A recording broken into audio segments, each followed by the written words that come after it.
ఆంధ్రప్రదేశ్ బీజేపీకి త్వరలోనే కొత్త అధ్యక్షుడు నియమించనున్నారు. ఇప్పటికే పార్టీ ఎన్నికల అధికారి రాజ్యసభ సభ్యుడు పాకా వెంకట సత్యనారాయణ అధ్యక్ష ఎన్నికల షెడ్యూల్ను విడుదల చేశారు. ఏపీ బీజేపీ అధ్యక్ష ఎన్నికల నోటిఫికేషన్ను జారీ చేయడంతో పాటు ఓటర్ల జాబితాను కూడా ప్రకటించనున్నారు. నేడు ఉదయం 11 గంటల నుంచి మధ్యాహ్నం 1 గంట వరకు నామినేషన్లను స్వీకరిస్తారు. సాయంత్రం 4 గంటల వరకు నామినేషన్ల ఉపసంహరణకు అవకాశం ఇవ్వనున్నారు. 1 కంటే ఎక్కువ నామినేషన్లు దాఖలైతే జూలై 1న ఎన్నికలు నిర్వహించి రాష్ట్ర అధ్యక్షుడిని ప్రకటిస్తారు.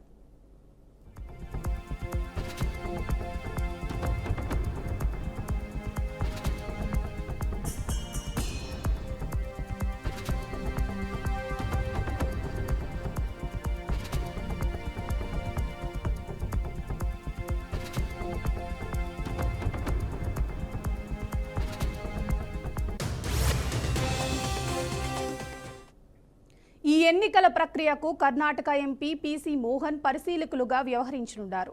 ప్రస్తుతం ఏపీ బీజేపీ అధ్యక్షురాలిగా ఉన్న దగ్గుపాటి పురంధేశ్వరి పార్లమెంట్ సభ్యురాలిగా ఎన్నికైన నేపథ్యంలో పార్టీ సారథిని మార్చే అవకాశం ఎక్కువగా కనిపిస్తోంది.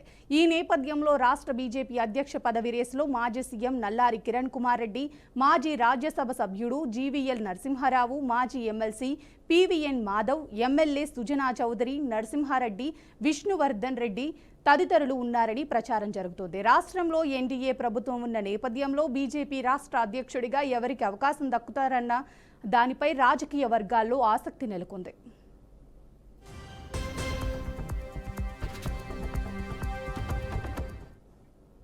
దీనిపై మరింత సమాచారం మా ప్రతినిధి నాయుడు అందిస్తారు. నాయుడు, చెప్పండి. Thank you Priya.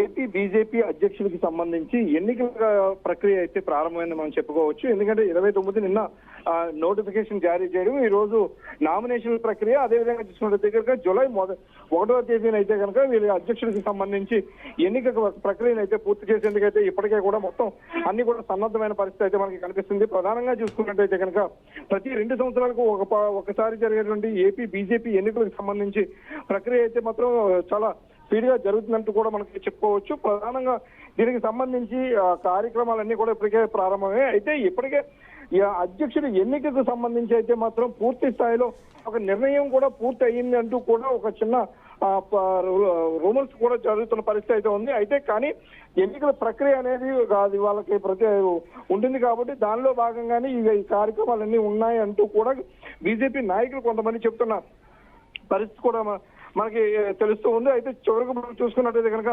ప్రధానంగా చూసుకున్నట్టయితే కనుక దీనికి సంబంధించి అధ్యక్షుడి స్థానానికి సంబంధించి రేసులో అయితే మాత్రం ప్రధానంగా ఒక 10 మంది రేసులో ఉన్నప్పటికీ కూడా 3 పేర్లు అయితే మాత్రం ప్రధానంగా వినిపిస్తున్న పరిస్థితి అయితే మనకి కనిపిస్తుంది. మాజీ ముఖ్యమంత్రి నల్లారి కిరణ్ కుమార్ రెడ్డి, అదేవిధంగా చూసుకున్నట్టయితే కనుక మాజీ ఎమ్మెల్సీ పీవీఎన్ మాధవ్, అదేవిధంగా మాజీ రాజ్యసభ ఎంపీ అయినటువంటి జీవీఎల్ నరసింహారావు కూడా ఉన్న పరిస్థితి అయితే కూడా కనిపిస్తుంది. దీనికి ఇప్పటికే దీనితో పాటు బీజేపీలో ఉన్నటువంటి ఎమ్మెల్యేగా ఉన్నటువంటి సుజనా చౌదరితో పాటు మిగతా 2 రెడ్డి కూడా సామాజిక వర్గానికి చెందిన వారు కూడా వీళ్ళు పోటీగా ఉన్నప్పటికీ ఏదైతే బీజేపీకి సంబంధించినంత వరకు ఇప్పటికే బీసీలకు ప్రాధాన్యత ఇవ్వాలంటూ కూడా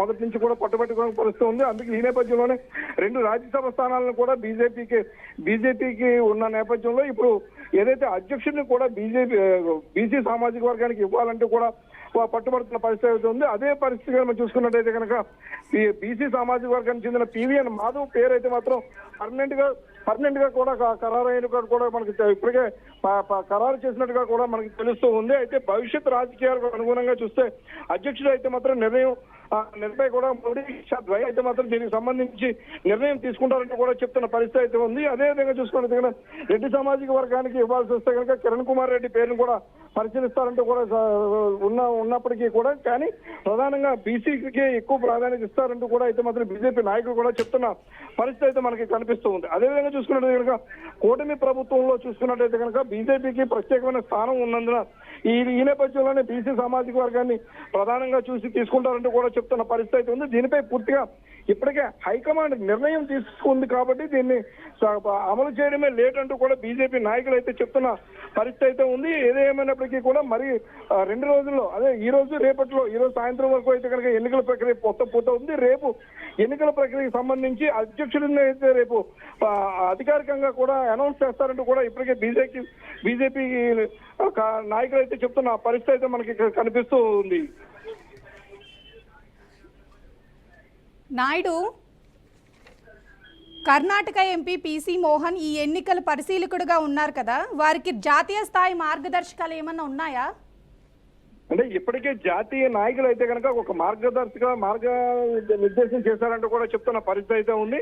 అయితే పేరుకు మాత్రమే ఎన్నిక ప్రక్రియ ఉంటుందని ఓవరాల్ గా చూసుకున్నట్లయితే కనుక మోడీ షా ఇప్పటికే దీనిపై అయితే ఒక నిర్ణయం తీసుకున్నారంటూ కూడా బీజేపీ నాయకులు కూడా చెప్తున్న పరిస్థితి అయితే ఉంది. ప్రధానంగా తెలుగు రాష్ట్రాల్లో చూసుకున్నట్టయితే కనుక ప్రత్యేకించి ఏపీ రాష్ట్రానికి సంబంధించి బీసీ సామాజిక వర్గం ఓట్లు ఎక్కువగా ఉండడం, అదేవిధంగా చూసుకున్నట్లయితే బీజేపీ నాయకత్వం ద్వారా మరింతగా ఎదిగేందుకైతే అవకాశం ఉంటుందంటూ కూడా చెప్తున్న పరిస్థితి అయితే ఉంది. ఎందుకంటే గతంలో ఇటు ఓసీ సామాజిక వర్గం, కాపు సామాజిక వర్గం కావచ్చు, అదేవిధంగా చూసుకుంటే ఇంకా చౌదరికి సంబంధించి పురంధరేశ్వరి ఇటువంటి వాళ్ళందరూ చేస్తున్న నేపథ్యంలో గతంలో అధ్యక్షుడిగా పనిచేసినటువంటి పివి చలపతిరావు కుమారుడిగా ఉన్నటువంటి పివిఎన్ మాధవన్ అయితే కనుక అధ్యక్షుడిగా నియమించడం ఖరారు అన్నట్టుగా కూడా ఇప్పటికే అందులో సమాచారంగా కూడా తెలుస్తుంది. ఇప్పటికే ఎందుకంటే బీజేపీకి సంబంధించినంత వరకు ఏదైతే మంత్రి పదవి కూడా ఇప్పుడు రాయలసీమ ప్రాంతానికి కేటాయించడంతో అయితే మాత్రం ఈసారి ఉత్తరాంధ్ర ప్రాంతానికి చెందిన పివిఎన్ మాధవ్ అయితే మాత్రం ఖచ్చితంగా ఇందులో స్థానం కల్పిస్తారంటూ కూడా పెద్ద ఎత్తున ప్రచారం కూడా జరుగుతున్న పరిస్థితి ఉంది. ఇప్పటికే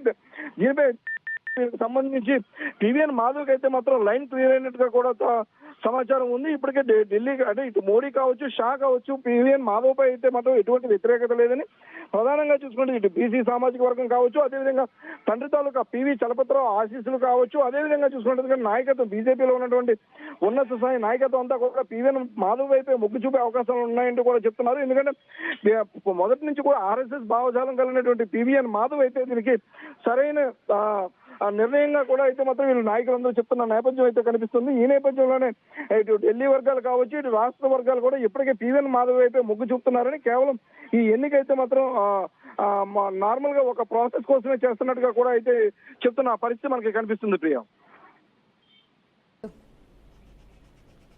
థ్యాంక్ యూ నాయుడు.